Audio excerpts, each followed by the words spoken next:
Hello, good morning, and welcome to Unacademy, a one-stop destination for the English medium civil services aspirants. Let's get started with the analysis of today's The Hindu newspaper. These are the topics that we shall be discussing today. Total 6 topics, but before we start, another reminder.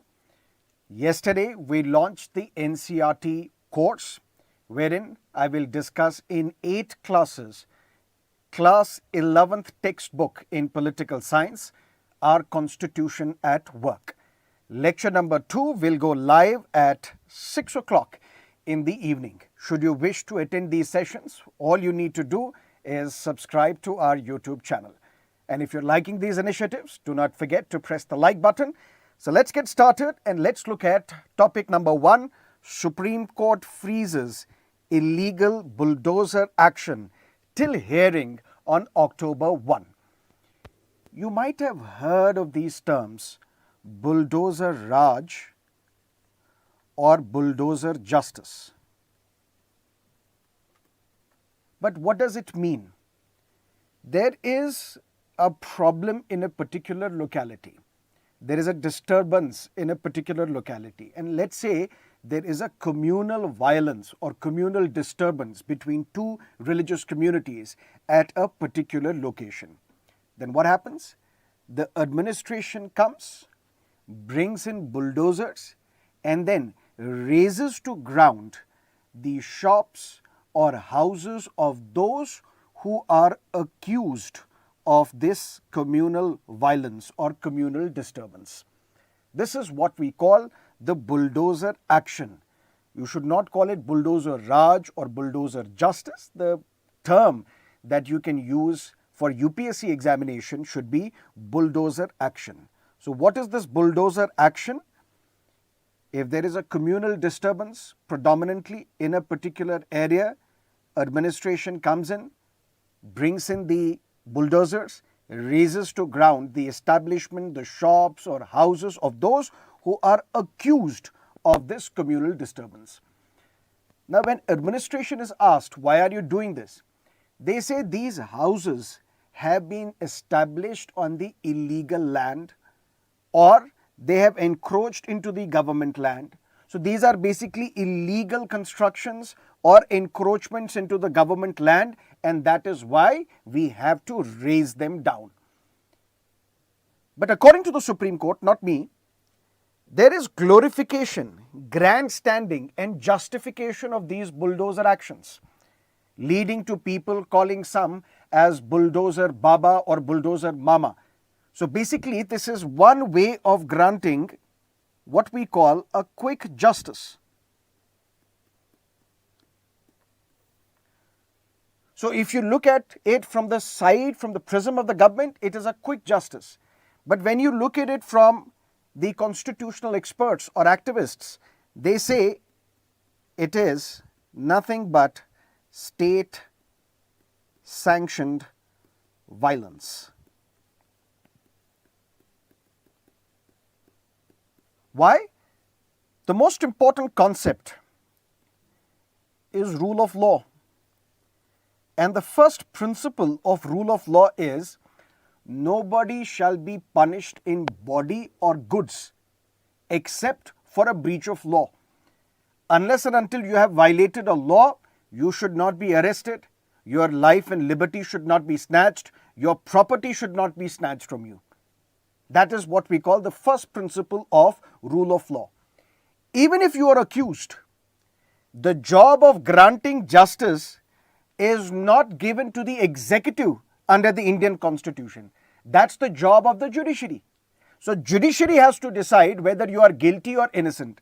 And the golden rule of criminal justice system is you are innocent until proven otherwise. You are innocent until proven guilty. But even if you are not accused, you are guilty. Even then, there is no law which says an accused or guilty person's property should be razed, houses should be demolished. This is not mentioned anywhere in the Constitution, anywhere in the law. So all this is state-sanctioned violence. But listen to me carefully.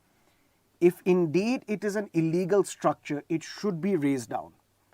If indeed it has been a building constructed on an encroached land, it should be brought down. But if it is, just because you are an accused in this communal violence, and we need to punish you so that it acts as a deterrent for others, that you should not resort to stone pelting or violence or communal actions. So if your house was legally constructed and the executive has demolished it just because you're accused in a particular case, this is state-sponsored violence and goes against the principles of rule of law. But sometimes this bulldozer action takes an extreme form or an arbitrary form. An individual, he rented his house to a person. So this is a rented house. Now the tenant, his son has indulged in communal violence, or the accusation against this person is that you have indulged in communal violence. So who is this person? He owns a house and then he rents this house to a tenant. The son of the tenant is accused of communal violence. This house is razed down. Which means constitutional experts say this bulldozer action is not only violence against an individual who is accused of perpetrating a crime, but by demolishing, by eradicating the dwelling places, you are basically going against their families as well. Not just the accused, but their families as well. This, people say, goes back to the medieval times. The practice in the medieval times, where if an individual was accused of treason, highest crime against the state, then not only was this person executed, but with him the entire family was also executed. And that is something that some experts say is happening in India because of this bulldozer action. For the last 3 years, it has been happening, first in Uttar Pradesh, then in Haryana, then in Madhya Pradesh, and followed by other states, in Assam as well. And for the 3 years, this case was filed in the Supreme Court. Supreme Court was not taking any action. But then Supreme Court said, let's freeze all this bulldozer action till October 1. And what will happen on October 1? Another hearing, and maybe guidelines will have to be prescribed, will have to be set by the Supreme Court, guidelines to regulate the bulldozer action. But listen to me carefully.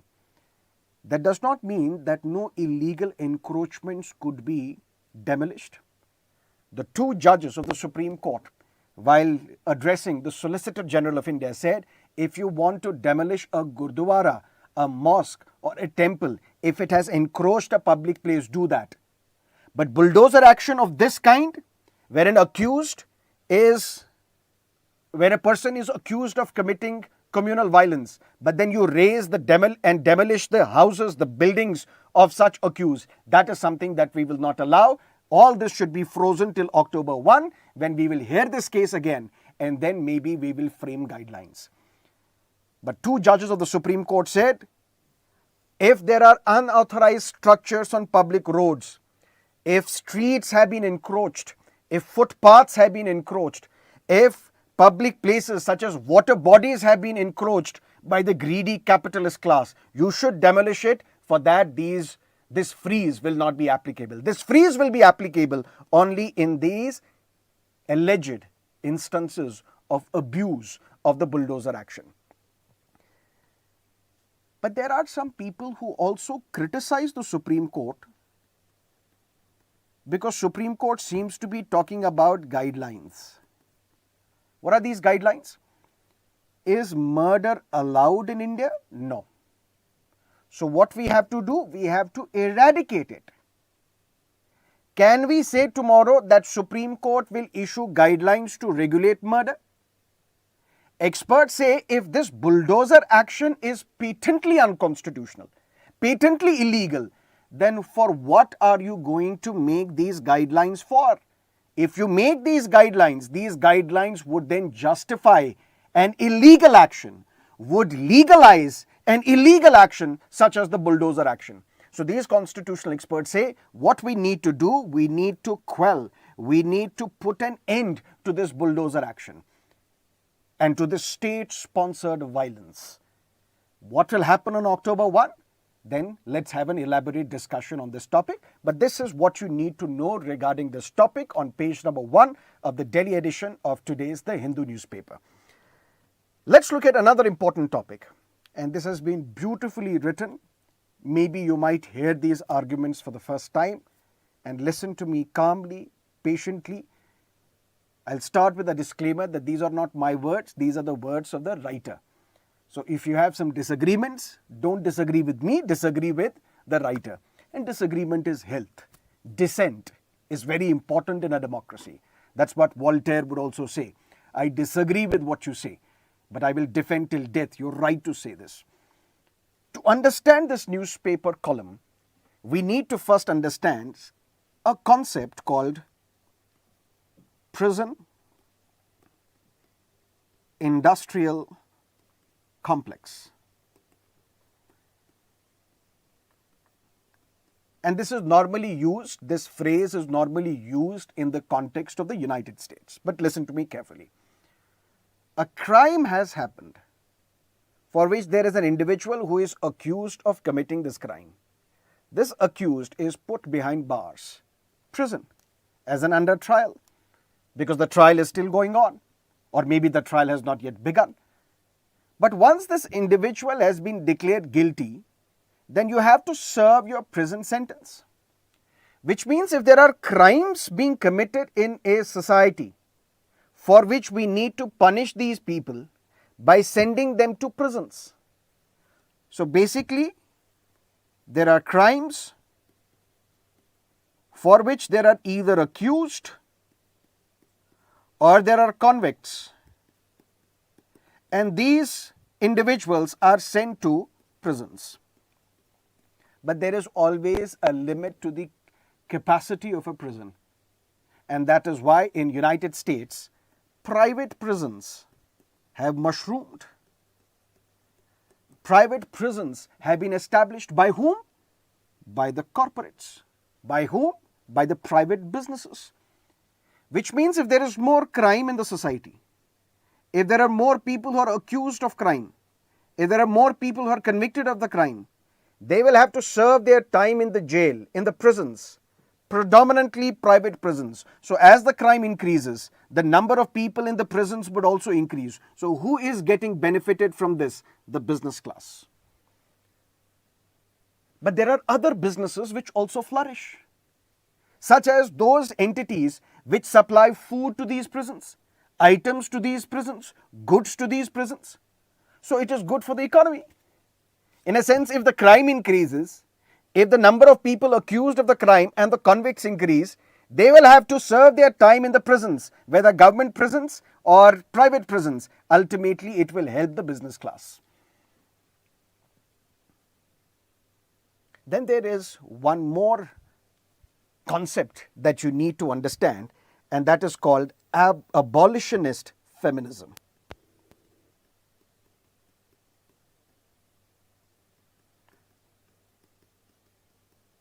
What is this abolitionist feminism? It can be described as a dialectic. What is a dialectic? You and me, we have different viewpoints, and let's disagree with each other. Why? Let's debate with each other. But debate is normally done to win. So you will put your arguments to win this debate. I will put my arguments to win this debate. But in this dialectic, when we are having a dialogue with each other, the idea should not be to win. The idea should be to reach to the truth. This is where you will give your argument, I will give my argument, but without any emotions, without any rhetoric. For example, if we are debating whether the government was right or the government did right in pushing the Chinese army along the line of actual control, you will give your point of view, I will give my point of view. I will say the government did right. The government did perfect. The government for the first time, look at what the government did at Doklam in 2017. Look at how the Indian army fought ferociously with these PLA army in line of actual control. But you will then say, no, what happened was not right. There are still areas which are beyond our control. There are still areas where we had our sovereignty. Now those territories are lost. There are Ladakhis who cannot go into the grassland to graze their animals because that land has been lost to China. And then I will say, what about 1962? Pandit Nehru lost the war with China. What about that? So I am making a rhetorical argument with you without any basis, without any substance. That's not dialectic. Dialectic means you and me, we have different viewpoints. We want to debate so that you present your argument, I present my argument, so that we reach to truth. And the ultimate objective is to reach the truth.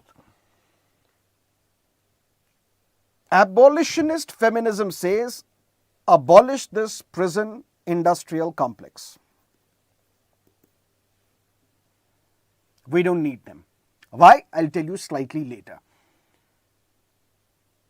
This abolitionist feminism goes against carceral feminism. And what is this carceral feminism? For example, I would say you have been incarcerated. That means you have been sent to prison. Carceral feminism would mean that the violence against women, the crimes perpetrated against women should lead to more enhanced, increased prison sentence to those who are guilty. So carceral feminism will say, if there are people who are guilty of committing violence against women, gender violence, sexual violence, for all these individuals, more enhanced punishment should be given to them. But abolitionist feminism says we should abolish this prison industrial complex. Why? Because our legal system is such that it perpetrates a racist, a patriarchal, and a capitalist social control.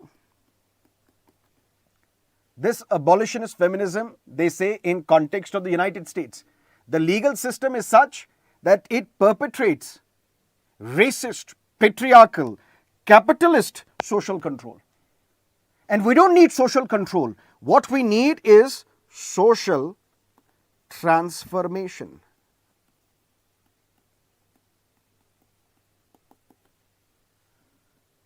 We need social transformation. Why?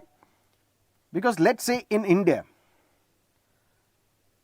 violence has been committed against a woman, whether it is Kolkata, which gets due attention in the media, but there are also numerous instances of rape happening in the rural areas, happening in far-flung areas, which do not get reported in the media.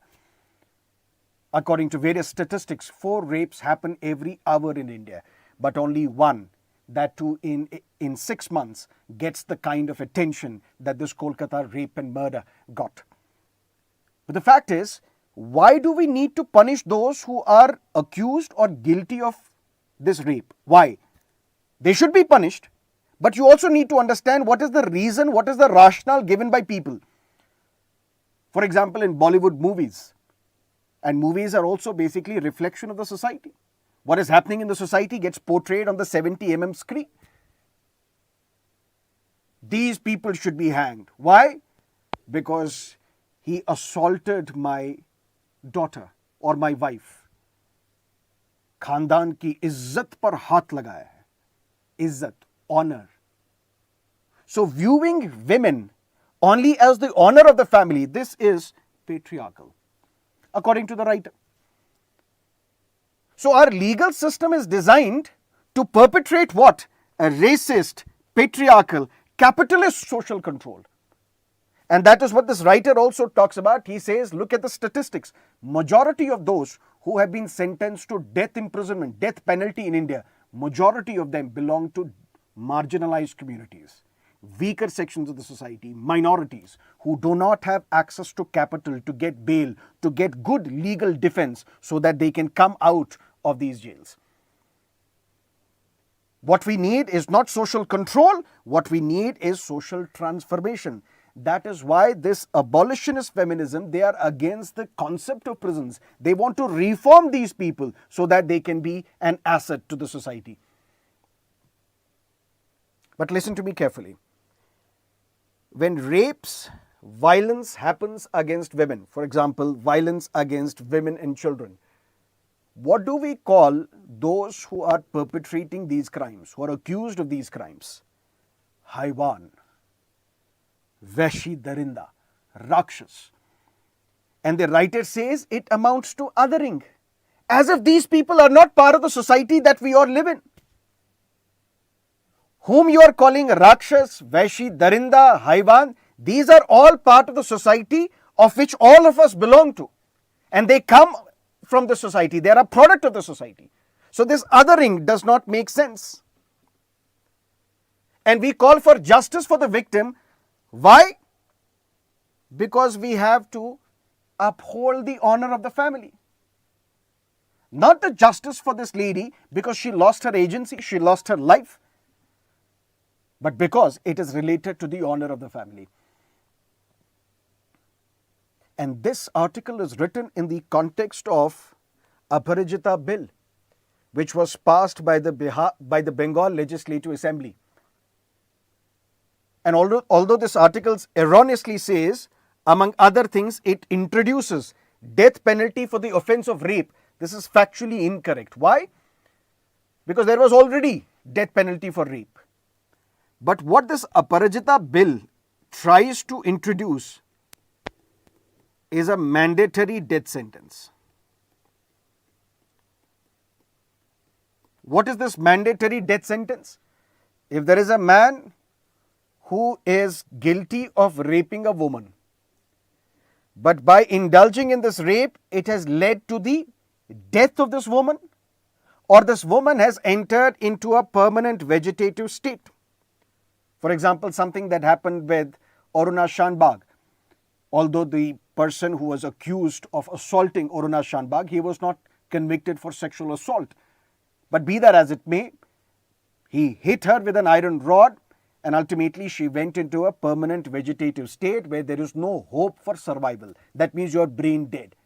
So if there is a man who is guilty of raping a woman and that act leads to the death of this woman or this woman into a permanent vegetative state, in this condition, there should be mandatory death sentence imposed on that convicted. But the problem is, this goes against the Supreme Court rulings. For example, in 1983, Mithu versus State of Punjab, the Supreme Court had to pronounce constitutional validity of Section 303 of Indian Penal Code. And what was the Section 303 of Indian Penal Code? In this case, Supreme Court said, this Section 303 of Indian Penal Code is unconstitutional. Why unconstitutional? Because Section 303 would say, if there is a person who is accused of a crime, any crime, for which he is serving life imprisonment. So you are an accused in a crime, trial is over, now you have been convicted, you have been sentenced to life imprisonment. And now you are released on parole. If you are released on parole and then you commit murder, you come under Section 303 of Indian Penal Code. And in this case, you will be given mandatory death sentence. Matter went to the court. Supreme Court said this Section 303 is unconstitutional. Why? Because it is arbitrary classification, which violates Article 14 of the Constitution. And what is this arbitrary classification? How is it different? If a man murdered somebody, and a man who is on parole, serving life imprisonment, murdered somebody, how is it different? Murder is a murder, whether committed by somebody who is out of the prison or committed by somebody who is out on parole. Murder is a murder. So you are arbitrarily, without any logic, without any rationale, classifying people and giving mandatory death sentence to those who have committed murder after they have been released on parole. This is unconstitutional. So the court has held that the very concept of mandatory death sentence is unconstitutional. In other judgments, whether it is Bachchan Singh case or others, the Supreme Court has said that you can't impose death sentence mandatorily. Death sentence has to be imposed in the rarest of the rare cases, where the court said we have to draw a balance sheet between mitigating circumstances and aggravating circumstances. Mitigating circumstances where we will look at the social profile of the accused. You may be poor. You may be from a marginalized section of the society. But that does not justify your murder, but that will only give courts a sufficient discretion to say, don't impose death sentence, give him life imprisonment. But the aggravating circumstances, the way that rape was committed, for example, in case of Nirbhaya, the rape was committed in such a grotesque manner that an iron rod was inserted into the private part of this lady, which ruptured her intestines. So there was something horrific about that crime. It was committed in such a manner that it was inhuman.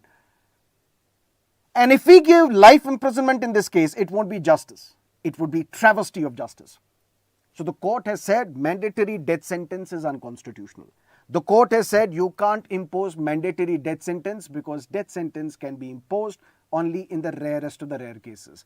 And in these cases also, you have to list down the mitigating circumstances and the aggravating circumstances and then decide whether aggravating circumstances are more than the mitigating circumstances and then award capital punishment. Capital punishment can only be awarded when the option of life imprisonment is foreclosed. Because if you give life imprisonment, it won't be justice.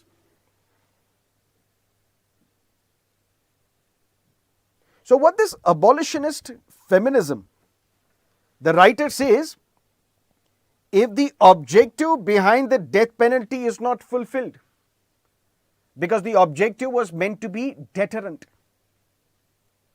If you murder, if you kill, if you hang a rapist, it will send a signal across. It will deter others from committing the same crime again. When Justice Verma Committee was set up in the aftermath of the horrific Nirbhaya gang rape of 2012, in 2013, Justice Verma Committee submitted its recommendations and said that death sentence does not necessarily act as a deterrent against crimes such as gang rapes or sexual offences. So since capital punishment does not act as a deterrent, then this writer says we must dismantle this carceral politics and embrace abolitionist feminism. And abolitionist feminism also speaks about the structures of violence. Violence is committed against a woman not because she is wearing something which is revealing, as some rapists would say, columnists would say. The length of the skirt determines the character of a woman, unfortunately. That this woman somehow invited rape. Rape is happening because of gender. Rape is happening because of caste. Rape is happening maybe because of religion. So there are structures of violence. Unless and until we address these structures of violence, we won't be able to resolve this menace or eradicate this menace of rape. And that is why this writer says, if majority of the people who are sentenced to life imprisonment or death in India, they come from marginalized sections of the society, should we also not look at those? Should we look at victim from the victim's perspective, or should we also look at it from the perpetrator's perspective? Maybe the way we have redistributed land is an issue. Maybe this widening gulf between the rich and the poor is an issue. Maybe the representation of these marginalized people, both in private and public spaces, their representation is less. Let them be invested in India's growth story. Let them be occupied with their jobs. Let them have that socio-economic justice. And maybe then once these structures of violence, inequality have been eradicated, rape as a tool of oppression against women will also be eradicated. The writer says, if there is beti padhao, beti bachao, maybe we need beta padhao, beti bachao. And unless we do that, we won't be in a position to solve this problem. Because the writer says abolition of death penalty and creating a safer environment for women and children. These are complex issues. They require deeper understanding. But if you impose capital punishment, this is the easiest escape route. Mamta Didi launching a protest, I don't know against whom. Maybe her own government or her health minister or her police commissioner. Against whom? And now the political leaders, they want to exonerate themselves, absolve themselves of all the guilt by saying we have recommended mandatory capital punishment. So now the entire focus, debate shifts towards capital punishment. But what about those important questions about policing? In Kolkata rape case, the police has been heavily criticized for allowing tampering of the evidence. Who will talk about reform of the police? Who will talk about prosecution? Because a large number of cases, they are thrown out in the courts because the prosecution is not trained enough. The prosecution does not do its job well enough to make a spirited case in the court. What about judiciary? Sometimes judiciary also has been accused of patriarchy. Although I should not give those examples, but since it just occurred in my mind and is related to this article, January 2013, a two-judge bench of the Supreme Court had to decide a case related to Maninder Singh. Maninder Singh, he had raped his daughter, but then he was sentenced to death sentence by the Punjab and Haryana High Court. But then he appealed and the court said no. Supreme Court said life imprisonment. Then once he was serving his time in the jail as a life imprisonment convict, he was released on parole and then he killed his daughter whom he had raped and then killed his wife as well. Matter went to the Supreme Court. Supreme Court said no, this is not the rarest of the rare case. Maninder Singh may be a threat to the society.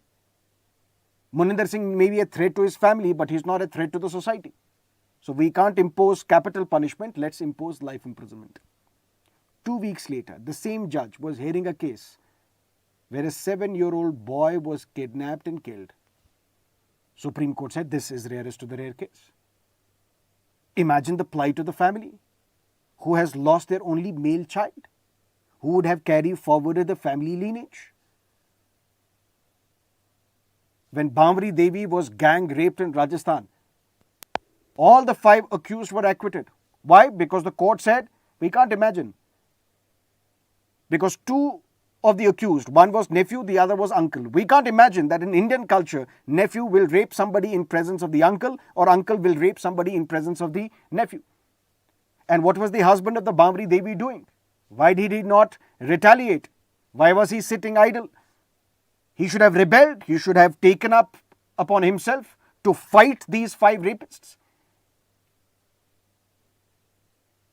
Who will talk about the reforming of the patriarchal mind of the judiciary?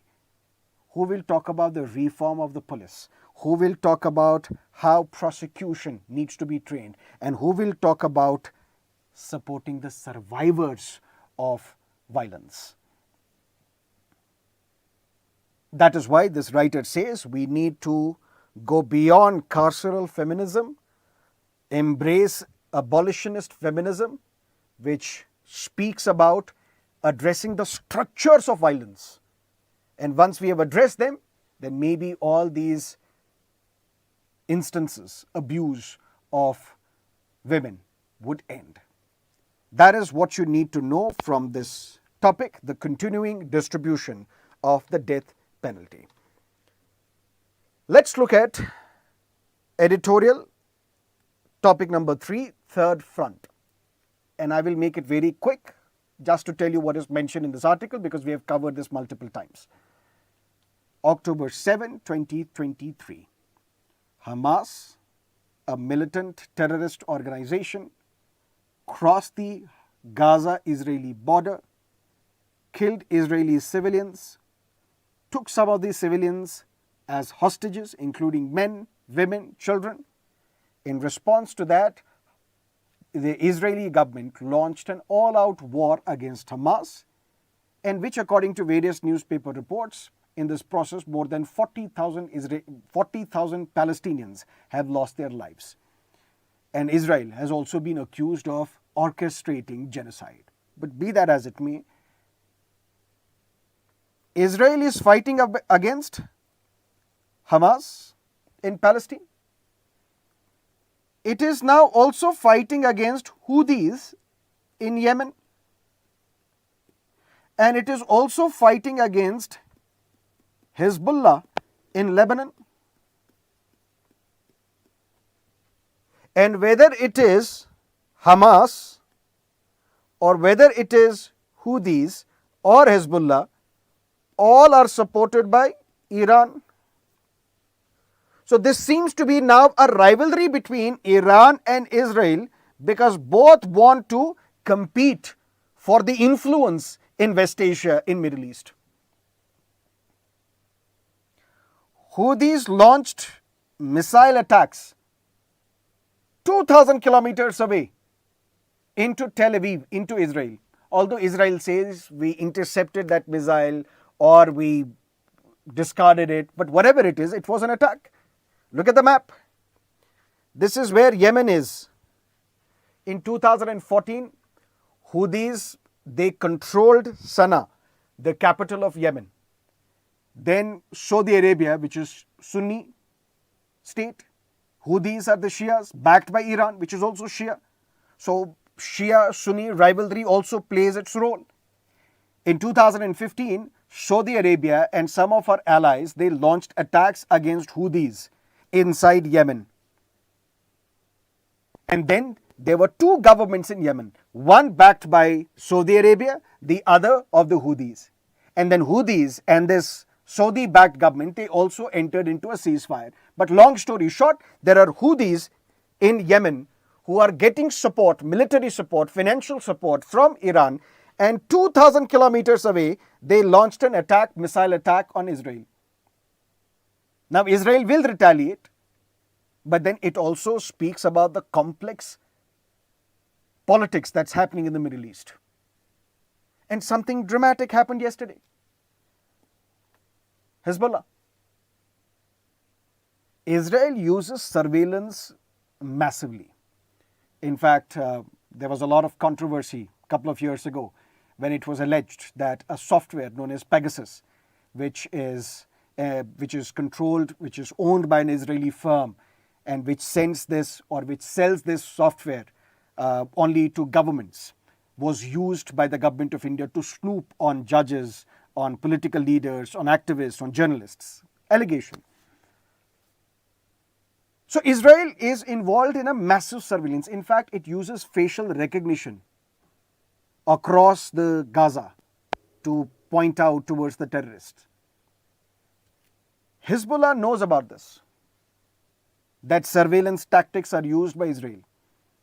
And what they did, they said, we will not use mobile phones because mobile phones can be intercepted. We will use pagers. although pagers have been long replaced by the mobile phones, but pagers are still manufactured, developed.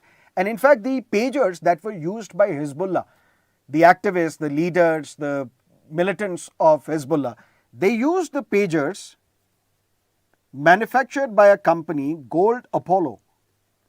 And this company is based out of Taiwan.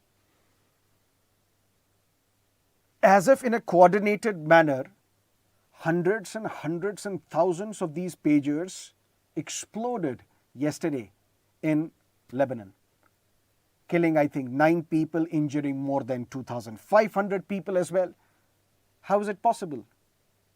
It injured even the Iranian ambassador in Lebanon. How is it possible in a coordinated attack? They say all this is done by Mossad, which is the intelligence agency of Israel and considered to be one of the most powerful intelligence agencies of the world, even higher than the CIA. So what they do, Gold Apollo was asked that your logo, your brand, Gold, was seen on these pagers which exploded. This company says, we have not manufactured these pagers. Maybe a European company would have manufactured, because there is a European company who is allowed to use our brand name. But which that European company is, this Gold Apollo did not elaborate. And now people say it is basically because of, it may be possible because of the supply chain, which means somebody who would supply these pagers.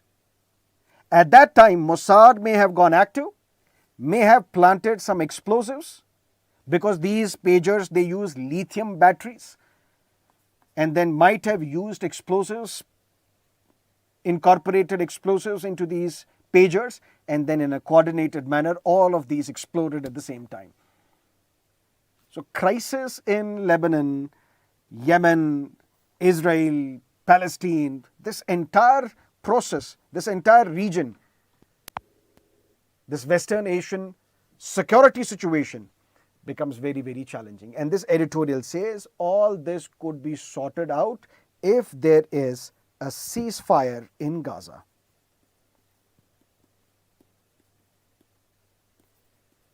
Unless there is an immediate ceasefire in Gaza, there is the security situation in West Asia will deteriorate on multiple fronts.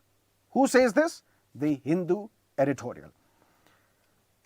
Let's look at another important column, article, explanation, power asymmetry between China and Russia.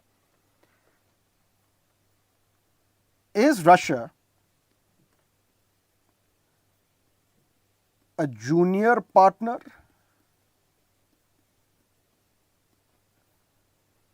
to China?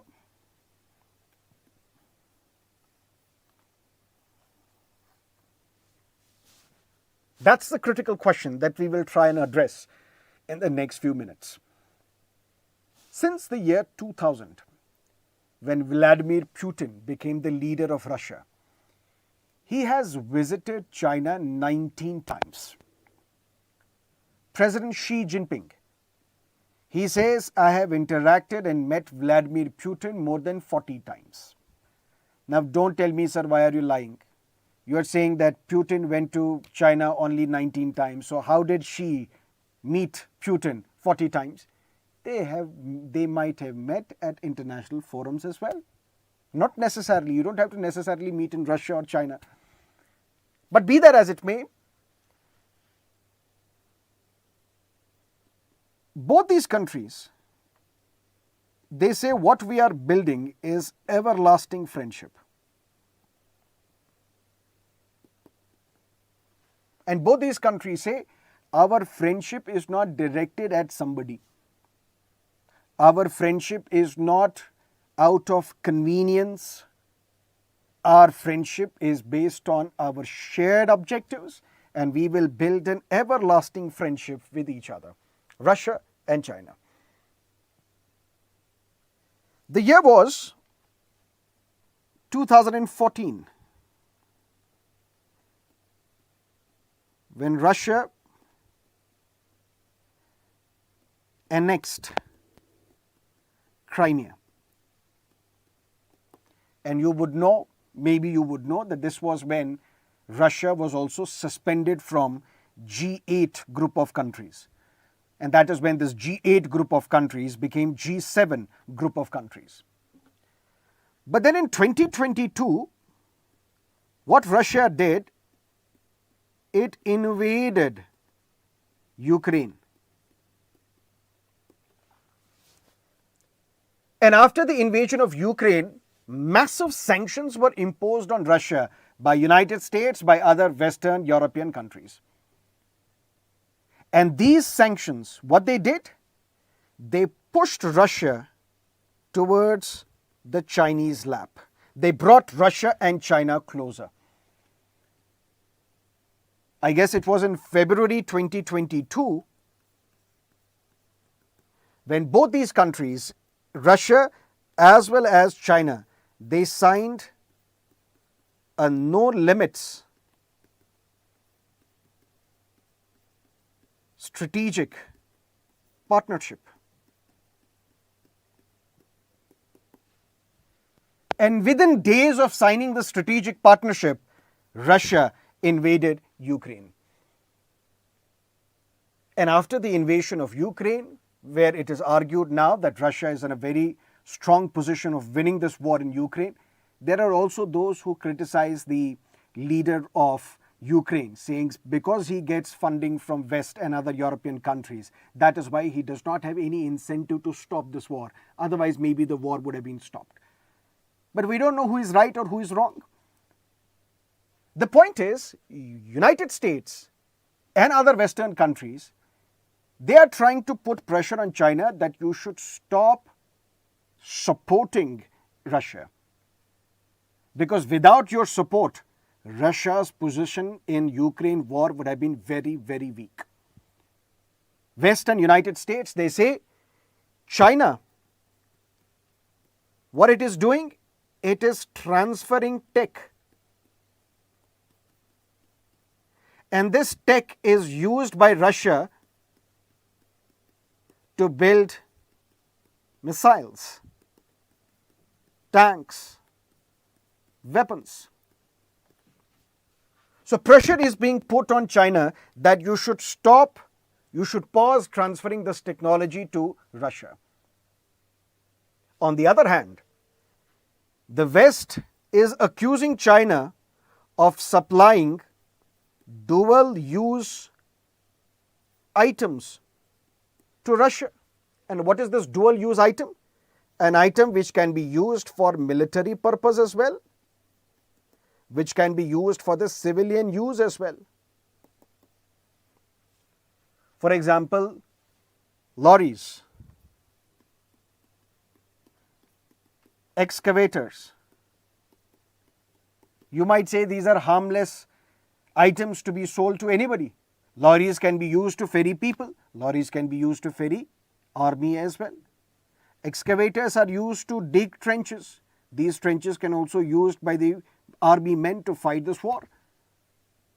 And in fact, since the launch of this war on Ukraine, the export of lorries and excavators to Russia from China has increased 4 to 7 times.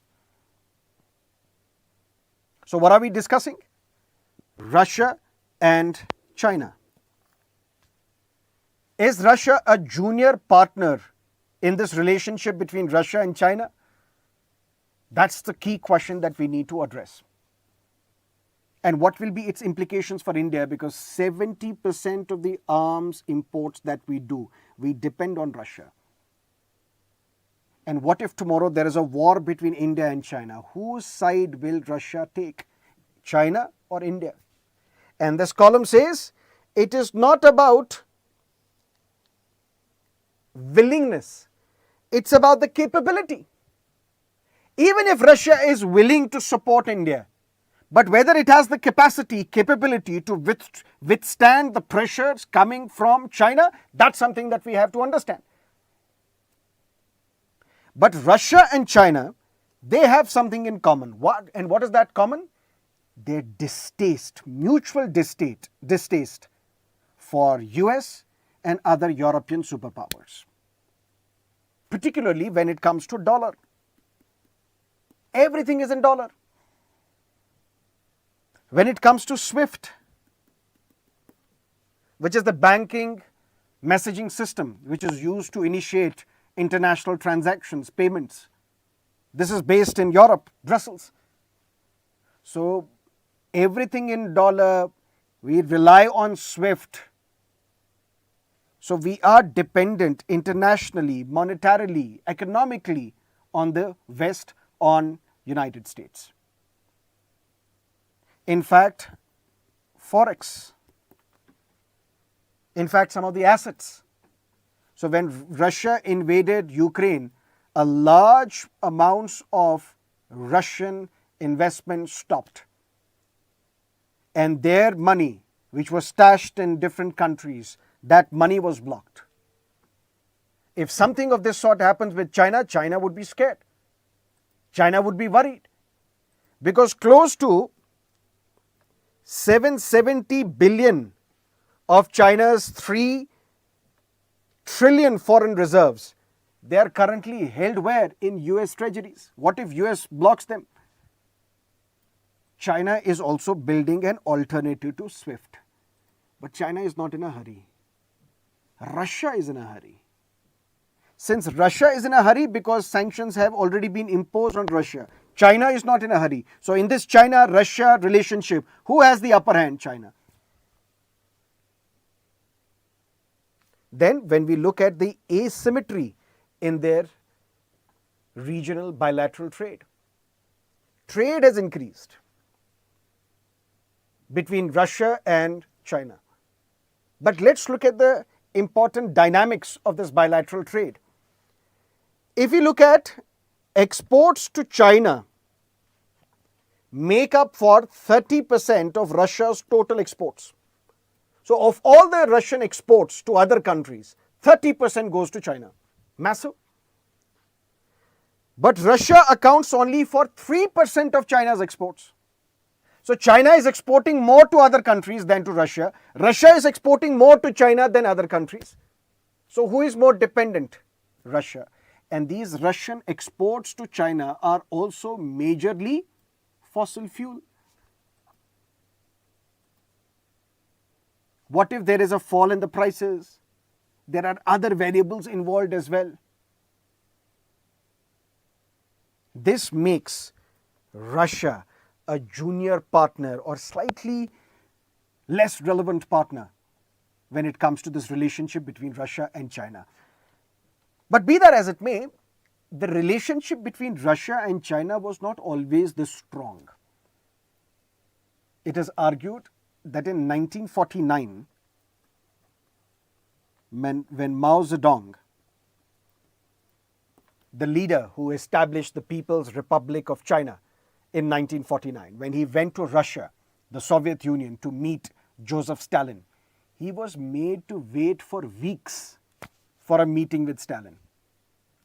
There is a magazine which says that Mao Zedong was put up in a dacha outside of the capital city of Russia, where the only recreational item could be said to have been a broken table tennis table. The only recreational item. Basically, he was not treated well. When Cold War period was in effect, because after the Second World War, the world became bipolar, two superpowers emerged, US on the other one hand and Soviet Union on the other hand. Both Russia as well as China, they competed with each other. Why? Because they wanted to dominate the global communist movement.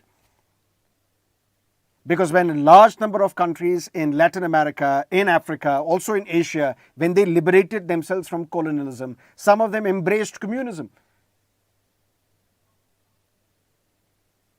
And now both Russia and China, they were competing for influence and wanted to become the leaders of this global communist movement. And they briefly fought a war in 1969. But then the relationship slightly improved when in 1976, Mao Zedong died.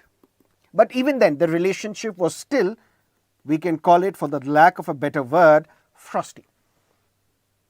But then this relationship became better and better after the dismemberment, the collapse of the Soviet Union in 1991. And that is when the relationship between the two countries became better.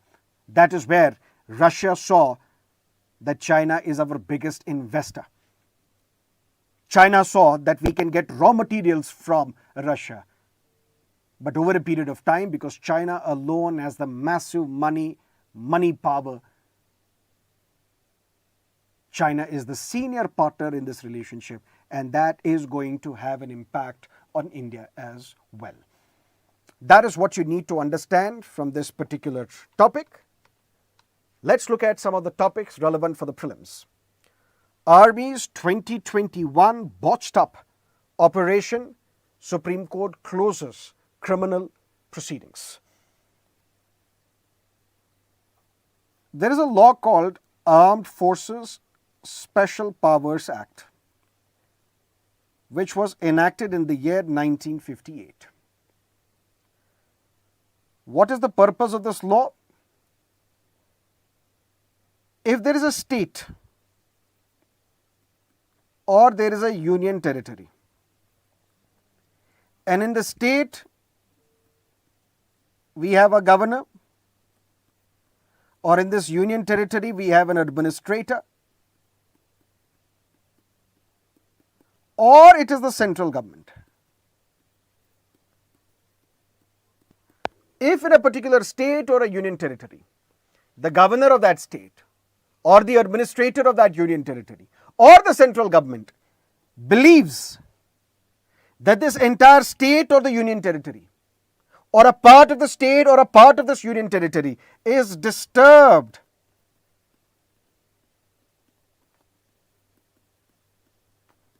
then what we need to do? We need to bring in army to aid the civil force. But army is trained differently. Army is trained to win a war with a foreign enemy. And if you bring army to the civilian areas, although they are disturbed, but in civilian areas, you need to give them some special powers. For example, if there is a protest in a particular area and the police is called to quell these protests, the police may warn the protesters, may lathi charge the protesters, may use the bamboo sticks to lathi charge these protesters, may use water cannons, rubber bullets, pellets, may fire in the air, may fire at the leg, and then at the last resort will fire to kill. But army knows only one thing, which is shoot to kill. Because army is not meant and trained to control the crowd. It is meant to kill the enemy. And when you bring army into civilian areas, although they are disturbed, you need to give them special powers. And what are these special powers? I can kill somebody after giving him a warning, and such a warning which I deem fit. That means if I am an army man inside a disturbed area, Armed Forces Special Powers Act has been imposed in this area, I can shoot to kill that person if I am feeling that this person may be carrying arms, may be a terrorist. I can give him the warning, but in such a manner that I deem fit. Which basically means I may not even warn that person and kill him. Army can arrest anybody without warrant. Army can destroy an armed dump. Army can, let's say, if it wants to enter a place, frisk a place, even without the warrant issued by the magistrate, the army can do that because this is a disturbed area and there is a special power given to army under Armed Forces Special Powers Act. But what if under the garb of this power, you are arresting somebody? You have to produce this person to the nearest police station with least possible delay. Unlike in cases where if the police arrests me, I have to be produced before the nearest magistrate within the 24 hours of my arrest. But since it's a special power given to the army in a disturbed area, if army arrests somebody, you have to produce this arrested person before the nearest police station. But in how many hours, how many days? With the least possible delay. And since this least possible delay has not been explained, defined, we can't quantify it. But what if army misuses this power, kills somebody on mere suspicion or does something which is against the law? No action can be taken against them unless and until they get the previous sanction of the central government. Something happened in Nagaland in 2021. What happened? A group of 30 army men, they killed 13 individuals. And later on it was found that these are not militants, these were the civilians. The Nagaland government filed an FIR, the first information report, which basically means now investigation will be carried out against these 30 army men. Wives of some of these army men, they approached the Supreme Court saying, since there is no sanction by the central government, no legal proceedings, no prosecution can be instituted against the army men. And the Supreme Court said, yes, you are right, we will close the criminal proceedings because there has been no sanction given by the central government which is necessary for instituting a prosecution, investigation into the offences by the army in areas which are under Armed Forces Special Powers Act. And the entire state of Nagaland is under Armed Forces Special Powers Act. Now let's look at something else. Mr. Kejriwal exits Atishi to become Delhi Chief Minister. The concept here that you need to understand is, with the resignation of the CM, it tantamounts to resignation of the entire Council of Ministers. Because our parliamentary system works on the principle of collective responsibility.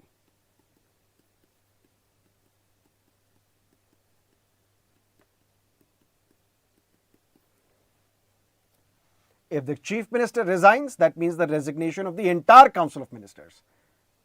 Which means now Ms. Atishi needs to be sworn in as the Chief Minister, and who will administer oath to Ms. Atishi? The President of India. But maybe not directly, through the Lieutenant Governor. But if the question is asked in the examination, who appoints the Chief Minister of Delhi? It is the President of India. Because President is the executive head of the Union Territories. And when Ms. Atishi will be sworn in again, then she will have to recommend another list of ministers, and on her advice, the Lieutenant Governor, on behalf of the President of India, will administer oath to the newly elected MLAs. Clear? But something else. I do read all the comments that you post on my videos. And there was an interesting comment, basically a question asked by a student. Because yesterday we discussed the Himachal Pradesh Rajya Sabha election. And I told you that voting for a Rajya Sabha election is not considered to be the proceedings of the House. When it is not considered to be the proceedings of the House, that means whip is not binding in this case. When the whip is not binding in this case, that means on this ground you cannot be disqualified under the anti-defection law. A student asked, so then how can this person be disqualified? Because there is a Supreme Court judgment which says you don't have to formally resign as an MP or as a member of the party. If your conduct outside the house is such that it can be assumed that you have resigned from your political party, even without a formal resignation, you can be disqualified under anti-defection law. So can't we say that since you have voted against your party nominee, which is outside of the proceedings of the house, that means your conduct outside of the house, on this ground you should be disqualified? Very good question, but listen to me carefully. On what grounds can a legislator be disqualified? One ground is voluntary resignation.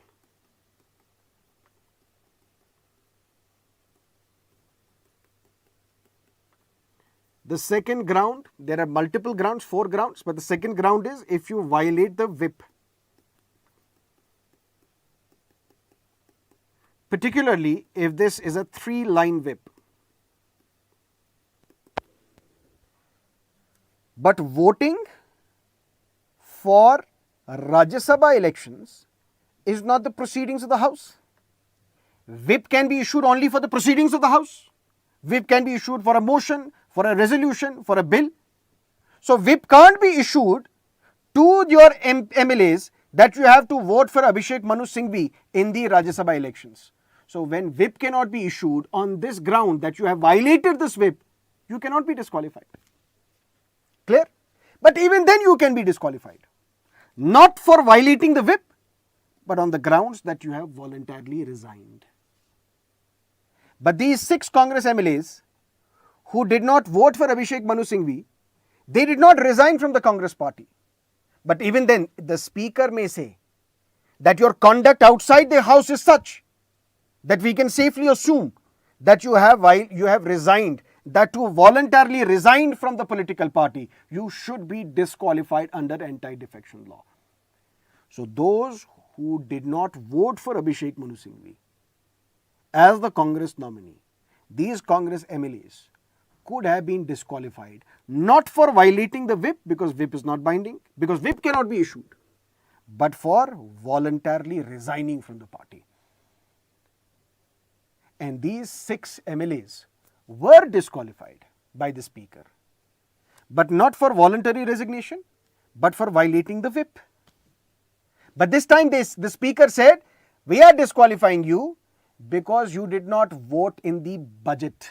You did not vote on the money bill. Since this is the proceeding of the House, the whip in case of a money bill is binding on you. Since you violated that whip, you are disqualified.